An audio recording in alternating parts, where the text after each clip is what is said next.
You have reached the final frontier of your transformation, yet the scale has stopped moving, your energy has vanished, and those last 5 pounds of stubborn fat seem physically fused to your body.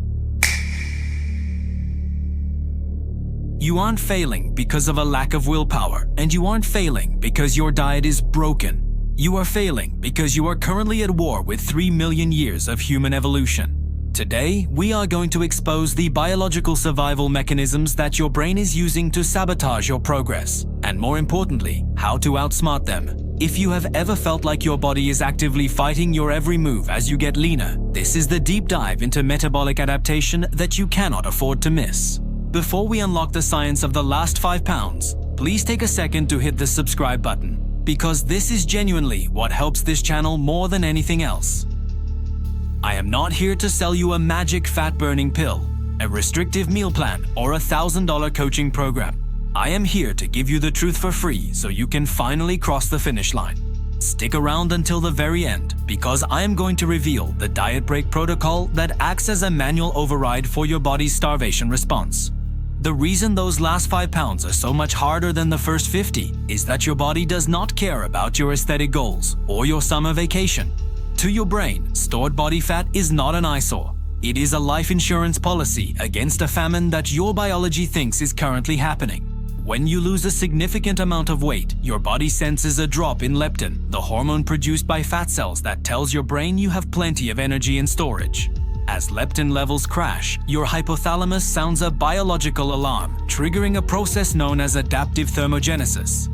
This isn't just a slight slowdown of your metabolism, it is a systemic shutdown of non-essential energy expenditures to ensure you stay alive. Your body begins to make you more efficient, meaning you burn fewer calories for the exact same movements you did a month ago. The first way your body sabotages you is through a decrease in NEAT, or non-exercise activity thermogenesis. Without you even realizing it, your brain stops you from fidgeting, makes you want to sit down more often, and even subtly changes your posture to conserve energy.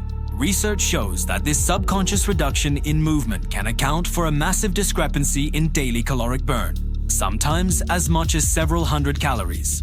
You think you are still in a deficit because your gym workouts are hard, but your body has compensated by turning you into a statue for the other 23 hours of the day. This is why you feel heavy and unmotivated. It is your survival mechanism trying to prevent you from wasting calories on movement that doesn't involve finding food. To beat this, you must stop relying on how you feel and start tracking your daily steps with clinical precision to ensure your activity floor doesn't drop. The second survival mechanism is the hunger escalation caused by a shift in your hunger hormones, specifically ghrelin. As you get leaner, your stomach produces more ghrelin, making your thoughts almost entirely consumed by food. This isn't just being hungry, it is a primal urge that makes high-calorie, hyper-palatable foods look like the only thing that matters in the world. Simultaneously, your brain increases your food reward sensitivity, meaning that a piece of pizza doesn't just look good, it looks like a life-saving miracle. This is why people often snap and binge during the final stages of a diet, effectively wiping out a week's worth of progress in a single sitting. Your body is trying to drive you toward calorie-dense fuel to replenish the fat stores it feels it has lost too quickly. The third mechanism is the most frustrating, the hormonal downregulation of your thyroid and reproductive system. To save energy, your body begins to downregulate the conversion of T4 to T3, the active form of thyroid hormone that dictates your basal metabolic rate. You might notice you feel colder than usual, your hair and skin feel drier, and your heart rate even drops slightly at rest. In men, testosterone levels often dip as the body decides that reproduction is not a priority during a famine. In women, the menstrual cycle can become irregular or stop entirely as the body tries to prevent the energy-intensive process of pregnancy. This is your biology telling you that it is reaching its set point, a weight range it considers safe and sustainable for survival. Now, how do you break through this wall without destroying your health or your sanity? This is where the diet break protocol comes into play, and it is the only way to refeed your hormones without gaining back the fat.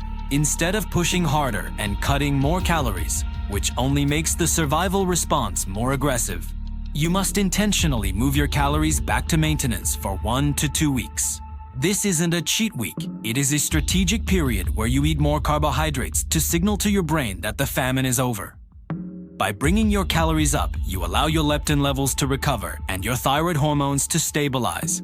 When you return to your slight deficit after the break, your body is much more willing to release those final 5 pounds because it no longer feels under immediate threat. Before I give you the final secret to maintaining your goal weight, I want to emphasize that your support is what keeps this channel alive. If you appreciate a fitness channel that explains the why behind your struggles, instead of just shouting, "Work harder," please hit subscribe. Helping this channel grow is the best way to ensure that honest, evidence-based fitness advice remains free for everyone. I'm not here to take your money for a shred program. I'm here to give you the knowledge to be your own coach. Your subscription is the most valuable thing you can give me in return for this information. The final secret to those last 5 pounds is patience and perspective. Most people try to sprint through the final phase of a diet, but that is exactly when the body's survival mechanisms are most prone to fighting back. You have to accept that losing the last 5 pounds might take as long as the first 15 did. If you try to starve them off, your body will just rebound the moment you stop. But if you use diet breaks, keep your protein high to protect your muscle, and maintain your daily steps, you will eventually win the war of attrition. Once you reach that goal, don't immediately go back to your old eating habits. Use a reverse diet to slowly bring your calories back up. You have the power to override your biology, but only if you work with your body instead of against it. Thank you for watching, stay consistent, and I will see you in the next one.